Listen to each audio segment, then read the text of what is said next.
Bonjour, je vais à la Bibliothèque nationale.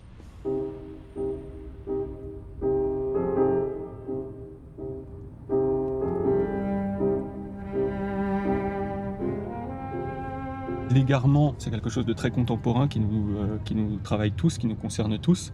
Et moi le premier, c'est aussi en fait le thème de mon roman Basculer.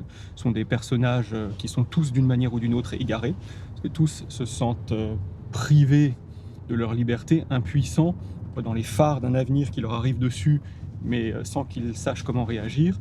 Et après, cet égarement pour certains d'entre eux y réagissent par la rage, d'autres par la peur, d'autres par le délire.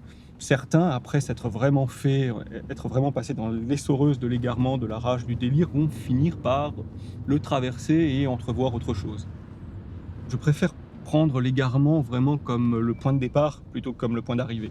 D'essayer de me demander ce que ça dit de notre époque, ce que ça dit de nous, et ce qu'on peut faire avec lui, ce qu'on peut faire face à lui, à travers lui.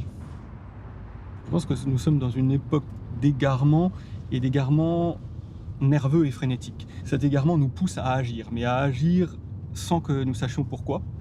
Comme si, ne sachant pas quoi faire, ne sachant pas où aller, nous n'arrivons pas à rester sur place et nous nous sentons obligés de courir. Mais nous courons en rond, en zigzag, sans suivre aucune ligne droite.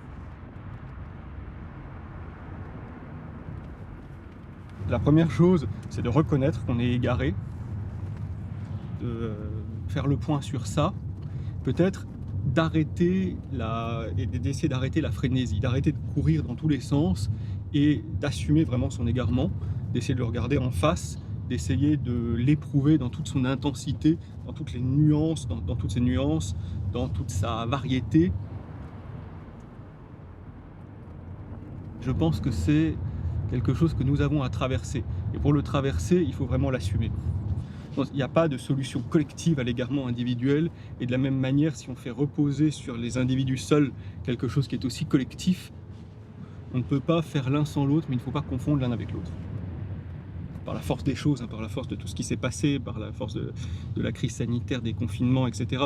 Depuis que j'ai un peu, je ne vais pas dire renoué, mais accepté de regarder ça en face avec une certaine tranquillité, je me sens beaucoup plus capable, j'ai envie beaucoup plus apte à vivre une vie vraie, à dire des choses vraies, à penser des choses vraies.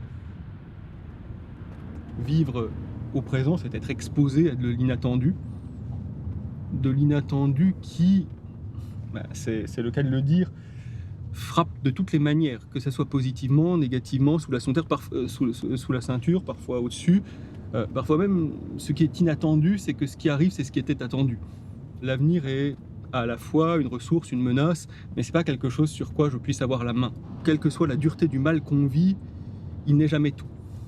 Ce que je pense, c'est que j'ai différents personnages, différentes perspectives, différentes formes d'énergie en moi, et bon, parfois elles se battent, parfois elles concordent.